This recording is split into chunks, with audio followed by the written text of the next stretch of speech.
Gracias también por recordar que antes de ser portavoz de la Ada Colau no existía. A veces parece mentira, pero no soy un teleñeco, soy una persona.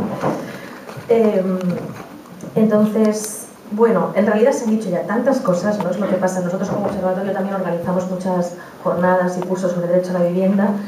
Siempre cometemos el mismo error, siempre lo reconocemos y decimos que no lo volveremos a hacer y lo volvemos a hacer otra vez. Y es que cuesta tanto organizar estas citas, ¿no? Que cuando las hacemos queremos concentrar el máximo de sabiduría y de experiencias y al final resulta que es imposible sacar todo el jugo porque no podemos entrar en detalle, no nos da tiempo a preguntarnos los unos a los otros y entrar en diálogo, ¿no? Entonces, claro, tendríamos que ser esto una semana, ¿no? Con todos los temas que estamos tocando hoy. Entonces, bueno, voy a intentar centrarme en algunos aspectos, sobre todo pensando en abrir también lo que se decía antes, preguntas y debates, porque en realidad es evidente que el nivel aquí es altísimo. Han intervenido hasta ahora ya pues muchos juristas y representantes de la academia con una trayectoria muy larga y sé que también entre los asistentes pues, se tiene mucho conocimiento directo del tema.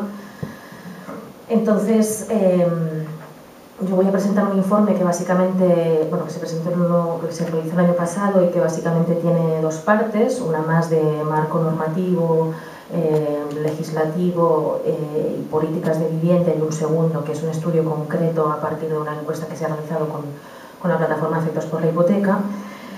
Pero más que explicar el informe, que se puede descargar gratuitamente desde internet y que se os lo facilitarán, pero vamos, que es totalmente accesible en la red, entonces no tiene sentido yo ahora que explique, sino que creo que más también en diálogo con cuestiones que ya han ido saliendo, porque ya solo las dos intervenciones previas de Julie Ponce y de Elena Cortés pues ya se han dicho muchas de las cosas que yo diría también. Voy a intentar pues como destacar algunos aspectos, ¿no? que tienen una relación con este informe, pero que creo que tienen sobre todo interés plantearlos como cuestiones generales de lo que aquí estamos hablando e intentando resolver, ¿no? Antes que nada, ubicar muy rápidamente. Creo que siempre es importante decir desde dónde se habla, ¿no? Creo mucho en el conocimiento situado. Y entonces, básicamente, hoy han hablado personas de la academia y juristas. El Observatory Desk es una entidad muy pequeña, aunque hay gente que se cree que es más grande, pero en realidad es una asociación sin ánimo de lucro pequeñita, con muy pocos recursos, pero que creo que, bueno, que trabaja los derechos sociales como derechos humanos y reivindica el estatus de los derechos sociales como derecho a la vivienda, a la salud, a la alimentación, etcétera, el estatus de los derechos sociales como derechos de primera y no de segunda, como en cambio se ha intentado hacer pues con el desarrollo legislativo posterior, ¿no? Aquí en España y en otros países. Y por lo tanto el observatorio no es simplemente un observatorio que observa y ya está, sino que con su observación lo que pretende es intervenir para hacer efectivos esos derechos sociales, ¿no? Para que sean una realidad, ¿no? Y creo que es importante situarse ahí en esa vocación de intervención, de incidencia política para hacer efectivos esos derechos sociales, ¿no? Y una de las virtudes, creo, más grandes que tiene el Observatory Desk es que, a pesar de ser una estructura tan pequeñita, pero ha intentado siempre ser un lugar de encuentro de muchos sujetos distintos que intervienen en la misma problemática, que yo creo que eso pasa muy poco en nuestras instituciones y si pasara más, pues seguramente las cosas se resolverían mucho mejor, más rápido, ¿no? En el observatorio, por ejemplo, lo que intentamos es conectar el mundo jurídico, el mundo académico, el mundo del derecho internacional, de las instituciones como Naciones Unidas, el mundo, por supuesto, de los movimientos sociales, de los sujetos a quienes se vulneran los derechos, ¿no? Tantas veces olvidados cuando luego se hablan de ellos. Y entonces se intenta poner en contacto a las administraciones públicas, por supuesto, que intervienen sobre esas problemáticas, e intenta ser un lugar de encuentro donde se encuentren todas esas perspectivas a la hora de pensar, de analizar y de pensar las estrategias de intervención, ¿no? Y creo que sinceramente es una de las mayores virtudes del observatorio.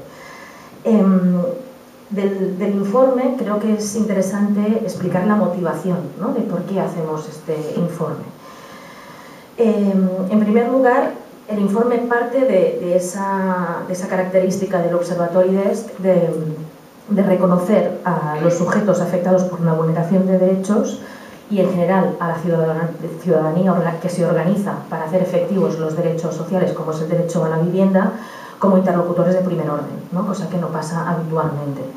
Entonces, la perspectiva de derechos lo que nos dice es que para hacer efectivos derechos, pues lo primero que hay que hacer es contar con aquellos a quienes se está vulnerando, se está excluyendo, ¿no? Para que realmente digan cuál es la problemática real, más allá de lo que opinen terceros, y para que ayuden también a encontrar las soluciones, ¿no? Es habitual que la política institucional trate a los sujetos a quienes se vulneran los derechos, a los colectivos en riesgo de exclusión social, a los colectivos vulnerables, como inútiles, ¿no? Como personas, pues eso, directamente estúpidas, ¿no? Que no pueden contar para resolver sus propios problemas. Yo creo que es un error gravísimo de la mayor parte de los enfoques institucionales, ¿no? Entonces, desde esa consideración de esos sujetos como sujetos de primer orden y sin los cuales no tiene sentido plantearse hacer una política de derechos, pues como se cuenta con esos derechos, en el caso concreto de la vivienda, pues ya se venía trabajando en el observatorio antes del estallido de la burbuja, pues con los colectivos excluidos de la burbuja inmobiliaria, con el colectivo V de Vivienda, que sacó miles de personas en 2006 para denunciar esa burbuja inmobiliaria que las instituciones negaban, recordémoslo. O sea, sujetos afectados y ciudadanía organizada que lucha por derechos, ¿no? Pues reconociéndolos como principales interlocutores de ese diálogo surgen también las necesidades, ¿no? ¿Y cuáles son las necesidades? Pues de entrada lo que rápidamente nos encontramos era que hay una fuerte exclusión para grandes sectores de la población de los saberes técnicos, ¿no? O sea, cada vez más se tiende a una especialización y a una tecnificación. O sea, no estoy haciendo una crítica al saber técnico y experto, que se me entienda, ¿no? Pero puede haber un saber técnico y una técnica que se ponga al servicio de la sociedad, y puede haber una tecnocracia que utiliza el tecnicismo para el oscurantismo, ¿no? Son diferentes usos de la técnica y del lenguaje especializado. Bueno, pues el acceso a la información con aquello que tiene que ver con el derecho a la vivienda, la información legal, el marco legal, el desarrollo legislativo, las políticas de vivienda, no han sido de fácil acceso para gran parte de la población, ¿no? Entonces ya hace tiempo, este no es el primer informe, ya el Observatorio fue quien dinamizó y organizó la misión oficial del relator de Naciones Unidas por el derecho a la vivienda, Milun Kotari, que antes mencionaba también Juli Ponce, en 2007, ¿no? Fue el Observatorio quien coordinó esa misión. A partir de ahí se hizo ya un primer informe que tenía también esa vocación de recoger un poco, ¿no? Pues el resumen del marco normativo a nivel internacional, regional, estatal, autonómico, local, ¿no? El tema de las competencias, etcétera, ¿no? Las características principales del mercado inmobiliario. Y hacer esa recogida de información que otra vez vuelve a estar en este informe. Hay un resumen, digamos, sobre todo una primera parte que es ese resumen más descriptivo, ¿no? Y más teórico de ese marco normativo, pero de hacerlo además de forma accesible, con un lenguaje que sin dejar de ser riguroso, pero sea accesible, ¿no? Se puede ser riguroso y ser comprensible, no hace falta ser incomprensible, ¿no? Y digo esto en una sala donde me consta que ya hay grandes exponentes de la academia y del mundo jurista y político que tienen ese estilo, pero que resulta que es más bien excepcional, ¿no? que no la norma, ¿no? Entonces, había esa necesidad por parte de estos colectivos de tener esa información a la que les costaba acceder. Y luego el tema de los datos, ¿no? Que ya se ha comentado, que es increíble como pues eso, lo que ha sido la principal política económica del país, la política de vivienda, la política inmobiliaria, y ahora uno de los principales problemas, ¿no? Con todo el tema, pues no solo de los desahucios, la exclusión residencial, antes fueron la subida de los precios de la vivienda, el acoso inmobiliario. O sea, ya llevamos mucho tiempo donde la vivienda es uno de los principales problemas, y a pesar de ello no se producen datos suficientes ni adecuados, ¿no? Claro, si no hay datos adecuados es muy difícil intervenir. A veces simplemente los datos ya transforman la realidad, ¿no? Porque solo con que se visibilicen determinadas realidades, eso ya transforma la realidad, porque hay mucha gente que no es consciente de algo. Cuando es consciente, cambia el comportamiento de todos los sujetos respecto a ese algo, ¿no? Entonces, los datos son cruciales para poder transformar la realidad, ¿no? El tema en concreto de ejecuciones hipotecarias y de desahucios, que sabemos que, por supuesto, bueno, lanzamientos, ¿no? Pero el término coloquial al final ha sido desahucios. En este tema, que nosotros nos centramos precisamente porque nos anticipamos al estallido de la burbuja, que somos muy conscientes que no es el único problema, ¿no? Antes decía Juli Ponce que están muy invisibilizados el tema de los desahucios por impago de alquiler y otras problemáticas asociadas a la vivienda. Y es evidente, o sea, son todas caras fundamentales de la vivienda, pero nosotros nos centramos al principio de la crisis con algo que no existía como problema, que eran las ejecuciones hipotecarias y los desahucios. Hoy ya todo el mundo, todas las administraciones tienen ya un discurso elaborado sobre el tema, Hay miles de convenios con colegios de abogados, con todo tipo de instituciones, diputaciones, etcétera. Cuando empezamos era la nada, o sea, absolutamente la nada, ¿no? De hecho, esa es otra de las cosas que llamaría la atención, ¿no? Cuando antes decía a quién se reconoce como interlocutor a la hora de abordar una problemática, en este caso de derechos, ¿no? Y a la ciudadanía y a las personas afectadas es al último mono, al que se considera como interlocutor, y en cambio en este tema en concreto vemos como en realidad deberían ser tratados como los máximos expertos, ¿no? Recordamos en el momento de auge de la burbuja inmobiliaria, máximo auge en 2006, no solo estaba invisibilizado, era sistemáticamente negado por los poderes públicos que existiera una burbuja inmobiliaria. Y hoy está Internet, está en las redes sociales, está en YouTube y ha quedado todo registrado para la historia, ¿no? Sin embargo, muchos de esos cargos públicos, etcétera, ni han dimitido ni han pedido disculpas, por lo que claramente podríamos calificar como una estafa, ¿no? Porque no es simplemente, ¿no? Aquí no estamos hablando de estos dos poderes que han ido saliendo todo el tiempo, el mercado y el poder público, ¿no? No es simplemente que el poder público se ha hecho el loco y el mercado ha ido haciendo de las suyas, no. Aquí ha habido una connivencia clarísima, un acuerdo de intervención donde el poder público, de acuerdo con ese poder privado, con ese poder financiero e inmobiliario, ha intervenido de forma muy agresiva, ¿no? Muy agresiva con políticas concretas como la fiscal, la de regulación del suelo, del mercado crediticio, del mercado del alquiler, etcétera, pero también con un discurso oficial, con un mensaje explícito, ¿no? De negar la burbuja inmobiliaria hasta cuando ya había explotado, incluso en el 2008, por el mismo presidente del gobierno, ¿no? En ese momento socialista, pero tanto en gobiernos socialistas como en gobiernos populares a todos los niveles de la administración, la inmensa, salvo casos puntuales excepcionales, ¿no? Nos hemos encontrado con una negación de esa burbuja. Y no solo eso, sino con una recomendación a la población de que lo mejor que podía hacer era comprarse una vivienda porque era la mejor de las inversiones, la acción más segura, más prudente que un buen ciudadano podía hacer en este país. Esos han sido los discursos oficiales del poder público, ¿no? No solo las tertulias de café, como luego nos han hecho creer que todo era culpa nuestra, que llevábamos la cultura propietaria en la sangre y la gente decía que alquilar era tirar el dinero. La gente decía que alquilar era tirar el dinero porque efectivamente así se lo decían sus poderes públicos y legislaban en consecuencia, ¿no? Entonces, eso al menos sí que debería un poco para subir la autoestima de la ciudadanía, porque cuando nada acompañaba, ¿no? y todos los poderes públicos negaban el problema e incentivaban a la compraventa a través del sobreendeudamiento, a pesar de ello, miles de personas salieron a la calle y señalaron el problema, ¿no? Contra viento y marea, porque evidentemente no era solo el poder público o el poder financiero e inmobiliario, sino que eran los medios de comunicación en masa quienes reproducían ese mensaje, ¿no? A la ciudadanía jamás se la considera experta ni interlocutor de referencia, pero en cambio, por ejemplo, los empresarios del ladrillo iban por todas las tertulias televisivas como expertos, como científicos, ¿no? Como el sector de referencia que sabe lo que es y lo que no es en materia inmobiliaria. Claro, un empresario que es, pues es alguien que defiende sus intereses, evidentemente que intenta hacer el máximo negocio posible. Es por la cuenta que lo trae que los empresarios negaron la burbuja inmobiliaria hasta que ya había estallado completamente, porque les interesaba que el negocio siguiera, ¿no? Lo increíble es que los poderes públicos y los medios de comunicación en una democracia pues traten a una parte interesada, como son los empresarios, como los expertos de máxima referencia y cojan ese discurso como el discurso oficial, que es lo que ha pasado en este país, ¿no?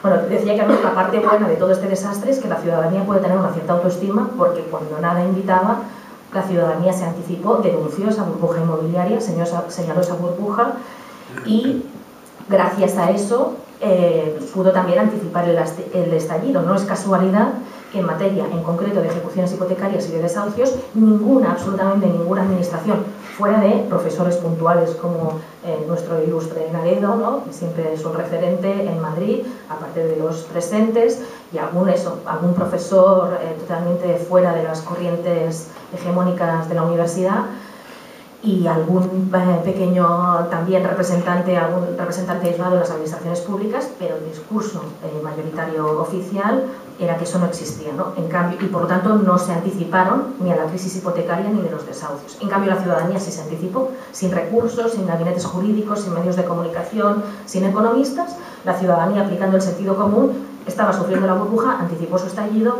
y anticipó la respuesta al problema de las ejecuciones hipotecarias y de los desahucios. Y hasta hoy la ciudadanía sigue liderando la respuesta más efectiva, creo yo, al problema de los desahucios y de las ejecuciones hipotecarias y en general en el tema de la vivienda, ¿no?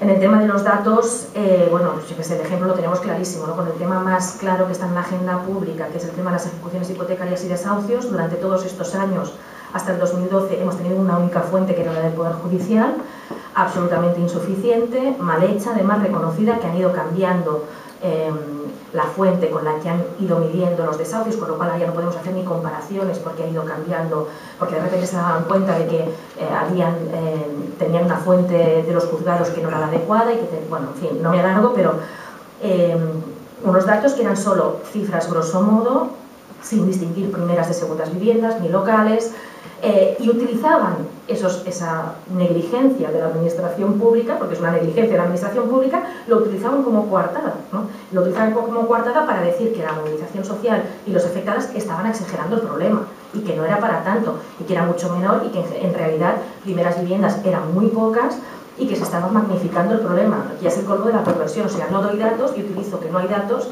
para decir que el problema no es tan importante, ¿no? Bueno, como que en este caso la gente lo estaba... ¡Uy, qué rápido! ¡Qué mal! Bueno, como que la gente lo estaba sufriendo, sí sabíamos que el problema existía y por lo tanto, como se decía antes, la realidad es tozuda y ha persistido. Han empezado a salir algún estudio más, como el del Colegio de Registradores en 2012, donde de repente un sujeto no era sospechoso de ser antisistema, como son los registradores de la propiedad, de repente decían algo como que el 75% de las ejecuciones hipotecarias eran de vivienda habitual. Entonces, de repente, ya la mentira no se sostenía, ¿no? Ahora incluso la Asociación Española de la Banca, que también ha empezado a sacar desde el año pasado sus propios informes y que evidentemente tienden a la baja, y a pesar de tender a la baja, habla de que solo en 2013 se producen 40.000 pérdidas de primera vivienda, ¿no? Y después de que llevamos acumulados ya 500.000 ejecuciones hipotecarias. Es una locura cuando estás hablando de familias asociadas a cada una de esas viviendas, ¿no? Entonces, bueno, la perversión también de esto de los datos, ¿no? Ahora por primera vez los registradores de la propiedad y la Asociación Española de la Banca ya distinguen primera de vivienda del resto. Se ve que la mayoría son viviendas habituales. El Poder Judicial por fin al menos nos está separando desde el año pasado los lanzamientos de alquiler y de ejecución hipotecaria. Eso, por ejemplo, permite visibilizar que los del alquiler están subiendo disparados, que es lógico, porque con la crisis la gente no compra, se va de alquiler, gente que ha sufrido una ejecución hipotecaria ahora se va hacia el alquiler, con lo cual, y encima se está precarizando todavía más la legislación de los arrendamientos, con lo cual, evidentemente, el alquiler es el otro gran tema. Ya lo era, pero lo vuelve a ser con más fuerza, ¿no? Pues lo que decíamos, cuando hay datos se ve de qué realidad estamos hablando, ¿no? Y una cosa tan tonta como separar los lanzamientos de ejecución hipotecaria y de alquiler, de repente visibiliza el problema del alquiler que ahora estaba siendo invisibilizado, ¿no? También quería hacer una mención a por qué hablamos de emergencia habitacional, ¿no? Ahora esto está empezando a sonar, pero cuando lo empezamos a utilizar nosotros nadie hablaba en estos términos. A nosotros nos parece importante porque, bueno, ya con muchos datos que se han dado creo que queda acreditado que estamos hablando de una situación de emergencia, pero bueno, pues eso, 500.000 ejecuciones hipotecarias, el país que más ha construido, que más vivienda vacía acumula de Europa, alrededor de 3,5 millones de viviendas vacías, con esos datos inexactos y de poco fiar, pero una burrada en cualquier caso, ¿no? Muchos de ellos acumulados en manos de entidades financieras rescatadas con dinero público. Entonces, luego por la intervención de la Sareb, que además somos de los países que menos alquiler social ha hecho, con lo cual el Estado incumple sus obligaciones, tanto de evitar los desalojos, porque los desalojos es la peor violación del derecho humano a la vivienda, es por la violencia, por un acto de violencia, echar a alguien de su casa y dejarlo en la calle debe ser el último de los recursos. Bueno, pues en España es el primero de los recursos, ¿no? Y encima el Estado tampoco hace la otra obligación que tiene, que es garantizar el realojo en caso de que no se pueda evitar el desalojo, ¿no? Y por lo tanto incumple todas sus obligaciones. No hay donde realojar, hay un montón de vivienda vacía, hay muchísimos desalojos, o sea, más desequilibrado esto no podría estar, más desprotegida la ciudadanía no podría estar, y eso nos permite, creo, hablar de emergencia habitacional. ¿Por qué es interesante hablar de emergencia habitacional también? Porque la realidad, cuando la nombras, lo que decía antes, existe y genera reacciones, ¿no? Si no reconocemos que hablamos de una emergencia, se sigue haciendo una política precrisis, ¿no? O se intenta, en muchas administraciones empiezan a haber honrosas excepciones, pero hasta ahora nos hemos encontrado con administraciones que intentaban tapar agujeros y los casos de máxima emergencia, pues ir poniendo un poquito de vivienda social o alquilar en el mercado privado o poner unas ayudas extras, o sea, tiritas para una hemorragia que no atacan las causas del problema y que intentan, pues eso, la política que se llama de final de cañería, ¿no? Que ya no creo que fuera adecuada antes de la crisis, pero que ahora es absolutamente inútil, ¿no? Entonces, creo que hay que hablar de emergencia habitacional y actuar en consecuencia. Esto me recuerda al caso que antes se preguntaba, creo que te referías a ese que yo lo he difundido mucho en España, que es el caso de Sandro Medici en Roma, que es un presidente de distrito céntrico que sufría la gentrificación de una gran capital como es Roma en el 2006-2007, en una situación muchísimo menos grave habitacional que la que tenemos aquí, muchísimo menos, pero que tenía cientos de familias o en desahucio o en riesgo de desahucio o con procesos de acoso inmobiliario, con grandes propietarios que acumulaban viviendas vacías por motivos especulativos y que con el decreto de emergencia habitacional como administración no tenía una ley específica, pero buscó la manera de intervenir porque entendía que estaba obligado a intervenir como función pública, era su obligación, ¿no? Que creo que es un poco también lo que nos falta aquí. Entonces, más allá de las competencias, además de que existen, pero hay una obligación de intervenir si se produce una vulneración de derechos humanos a nivel de cualquier institución local, autonómica o estatal, ¿no? Entonces, si reconocemos que hay una emergencia habitacional, si hay un terremoto, si hay un tsunami, nadie se va a plantear si puedo expropiar ahora o el año que viene y en nombre de quién y si hay inseguridad jurídica o no. O sea, claro que se va a plantear y se va a hacer de la mejor manera posible. Pero efectivamente lo que nadie va a dudar es que hay que intervenir porque eso es una prioridad. O sea, si la organización política, económica, social y jurídica de la sociedad sirve para algo, tiene que ser para dar respuestas a las necesidades de la población, en principio, ¿no? De la mayoría de la población. Entonces, si eso es así, evidentemente a una situación de emergencia hay que darle respuesta de forma prioritaria, ¿no? Y por eso hablamos de emergencia habitacional, para denominar esa realidad, que es lo que le llevó a este presidente de distrito, después de decretar la emergencia habitacional, a hacer una ordenanza con la que expropió el uso de esos centenares de pisos, realojó a esas familias, primero le llamaron comunista, come niños y todo lo que os podáis imaginar, le denunciaron en los tribunales y al final el tribunal le dio la razón. Y lo que antes no era ni legal ni ilegal, pasó a ser legal, ¿no? Que me parece también una lección de cómo hay que entender la función pública, ¿no? Y a qué se debe responder.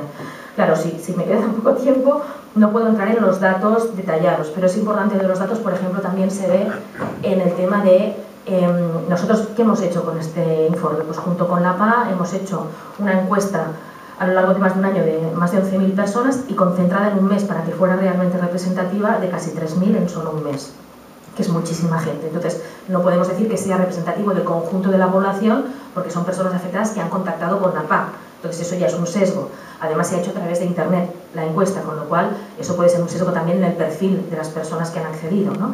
Pero bueno, a pesar de eso, es bastante representativa, ¿no? Y claro, de ahí salen algunos datos que, lo que decía, provocan reacciones inmediatas, ¿no? Datos que la Administración, si quisiera, podría estar dando y no los está dando y no lo hace por intereses, evidentemente. ¿Cuáles son las entidades que más desahucian y más ejecutan? Bueno, pues entre las primeras están, evidentemente, Bankia, que resulta que es la entidad que más dinero público ha recibido a fondo perdido. Pues hombre, pues si hay una intervención pública, si hay un rescate, lo mínimo sería una contrapartida social, ¿no? Que es que dejen de ejecutar, que dejen de desahuciar primeras viviendas y que las viviendas que tengan las pongan a disposición inmediata para alquiler social, que es lo que necesita ahora mismo esta sociedad en emergencia habitacional, ¿no? Pero también grandes bancos que presumen de ser los, ¿no? Se ha hecho un discurso oficial donde el problema era de las cajas, pues como ya las hemos liquidado, el problema está liquidado, ahora los bancos son muy serios, muy solventes, entonces ya está, ¿no? Porque ya hemos eliminado las cajas que las que han quedado se han convertido en bancos. Bueno, eso es falso. El BBVA y el Santander también salen entre los primeros, ¿no? Y tienen sus tretas para hacerlo. El Santander tiene una financiera UCI, que es con la que ha hecho hipotecas abusivas, tóxicas, plagadas de cláusulas abusivas, etcétera, etcétera, ¿no? Bueno, pues esto sale, por ejemplo, también se ve en esta encuesta. En esta encuesta también se ve que pues la mayor parte de las personas afectadas en grandes ciudades como Madrid o Barcelona, más de la mitad, tienen hipotecas superiores a 200.000 euros. Qué casualidad que eso coincide con los criterios tan restrictivos del Código de Buenas Prácticas, ¿no? La intervención que ha habido por parte del Estado supuestamente para ayudar a las personas afectadas ha puesto unos criterios de acceso a esa moratoria de desahucios o a la reestructuración de deudas, etcétera, que excluyen al grueso de la población afectada. Eso lo denunciamos desde un principio como una intuición de la gente que estaba trabajando con la gente afectada, pero hemos hecho una encuesta y lo hemos confirmado, ¿no? Hemos confirmado que efectivamente esos criterios excluyen a casi todo el mundo, porque entre que si tienes avalistas no entras, que si superan los 200.000 en grandes ciudades, más de la mitad quedan excluidos. Va sumando los criterios que casi nadie entra en esa tal, ¿no? El perfil de las personas afectadas no coincide con la imagen que se quiere dar, ¿no? Inmigrantes, excluidos sociales, ignorantes, que han querido vivir por encima de sus posibilidades. ese discurso oficial de estigmatización, de criminalización de las víctimas para evitar, ¿no?, su protesta y su reivindicación de derechos, pues el perfil sale que no, que hay clase media, nivel de estudios alto, la mayoría son personas autóctonas, más del 80%, etcétera, ¿no? O sea que no coincide para nada con ese perfil de estigma que se ha querido fabricar, ¿no? Los impactos en la pobreza energética, pues que la gente deja de comer, deja de comprarse ropa, el impacto en los niños, el impacto en la salud, el nivel de estrés altísimo que está soportando las personas afectadas por las ejecuciones hipotecarias. Bueno, todos estos datos los tenéis ahí, pero como ejemplo de todas las consecuencias de vulneraciones de derechos. O sea, vulnerar el derecho a la vivienda, no, el enfoque de derechos siempre lo ha dicho, los derechos son interdependientes. Entonces, si tú vulneras un derecho tan básico como es el derecho a la vivienda, estás necesariamente seguro que estás vulnerando el derecho a la salud, el derecho a la participación política, el derecho a la intimidad, a formar una familia, ¿no? Entonces, estamos hablando de una situación generalizada de vulneración de derechos, ¿no? De eso que se decía antes Ángelo, ¿no?, de la que la vivienda es condición para una vida digna, ¿no? Pues estamos hablando de eso. Eso refuerza más que hay que hablar de emergencia habitacional, que para acabar como conclusión me gustaría decir que en realidad ya ni siquiera es solo emergencia habitacional, yo creo que ya tenemos que hablar de emergencia democrática, ¿no? Porque si la democracia tiene que servir para algo, que es para representar los intereses de la mayoría, para garantizar derechos de participación, etcétera, solo la vulneración sistemática, flagrante del derecho a la vivienda que se está haciendo en este país desde hace tantos años está impidiendo el normal ejercicio de la democracia en este país, ¿no? Ya sea porque a los directamente afectados les impide la realización como personas y la vida digna, pero también por el papel de las instituciones, que esto es clave, ¿no? Cuando antes Montserrat decía, ofrecía como dos grandes cuestiones a la hora de hacer política de vivienda, ¿no? El tema de pues si había que poner dinero, ¿no?, invertir, o si regular, ¿no? Ya ha salido antes el debate con Pilar. Claro, pero ¿cuál es el papel de las instituciones en todo eso? No es simplemente que están ahí quietas de forma neutral, ¿no?, o invierten dinero si es que lo tienen, o regulan, sino que hay una relación de proximidad absoluta con ese poder económico, financiero, inmobiliario, ¿no?, que denunciaba también Elena Cortés. Y entonces hay que preguntarse a qué intereses están respondiendo esas instituciones, ¿no? Qué poca regulación está habiendo con las incompatibilidades, la puerta giratoria, etcétera. A quién reconocen como interlocutores, ¿no? Eso que se decía antes, a unos se les puede expropiar siempre, a otros no se les puede ni mirar porque ya estás haciendo inseguridad jurídica, ¿no? O sea, no solo que mires a los bancos ya estás casi cometiendo inseguridad jurídica, ¿no? Es que es esperpéntico ya, ¿no? Realmente a los niveles a los que se está llegando. Y lanzo también ese pequeño dardito que lanzo contra las instituciones, lo amplío no solo a las administraciones públicas, sino también a las universidades, ¿no? La mercantilización que también se está haciendo en la universidad, ¿dónde se pone el dinero para que se investiguen unas cosas y no otras? ¿A quién se financian, ¿no? ¿Qué informes se financian? ¿Por qué hay tan poca información también en el ámbito académico desde el punto de vista de derechos con un tema que es de absoluta prioridad en la agenda social y política de este país, ¿no? ¿Faltan recursos realmente? ¿Nos creemos que faltan recursos? Más de 100.000 millones ya que se han dado directamente a la banca, aparte de todas las ayudas indirectas, aparte de la inversión en la Sareb, los avales, el endeudamiento del país entero. No es verdad que faltan recursos, ¿no? Hay una perversión sistemática del lenguaje, de la descripción de la realidad. Se ha cogido una versión de una parte, se ha convertido en versión oficial y se repite como propaganda sistemática. Y a los pocos que cuestionan eso, se les acusa, tanto en la academia como en la administración pública, se les acusa de alternativos, de revolucionarios, de que van a hundir el sistema, cuando en realidad la función crítica debería ser esencial en cualquier actividad realmente, ¿no?, docente, de investigación, de intervención pública. La crítica debería ser lo primero que se debería dar, ¿no? Y en cambio nos estamos resignando a que nuestras instituciones hagan propaganda de un poder absolutamente minoritario que cada vez concentra más riqueza, ¿no? Y acabo ya.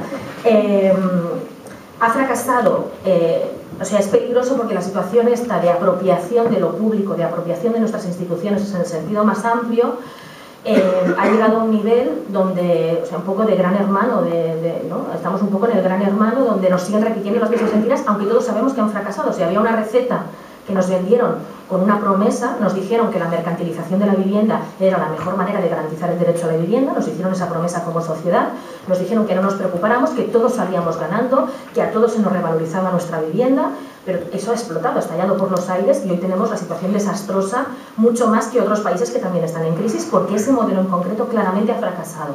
Y en lugar de invertir las políticas que nos han llevado ahí se están radicalizando más, ¿no? O sea, no se regula la dación en pago, porque eso es imposible, pero en cambio se rescata más a la banca, sin ningún tipo de control ni de regulación, se radicaliza más la desprotección de los inquilinos para incentivar más inversión de los fondos buitres en el mercado del alquiler. O sea, se radicalizan esas grandes políticas que nos han llevado a la ruina. Y claro, a eso hay evidentemente que contestarlo desde un enfoque de derechos, pero también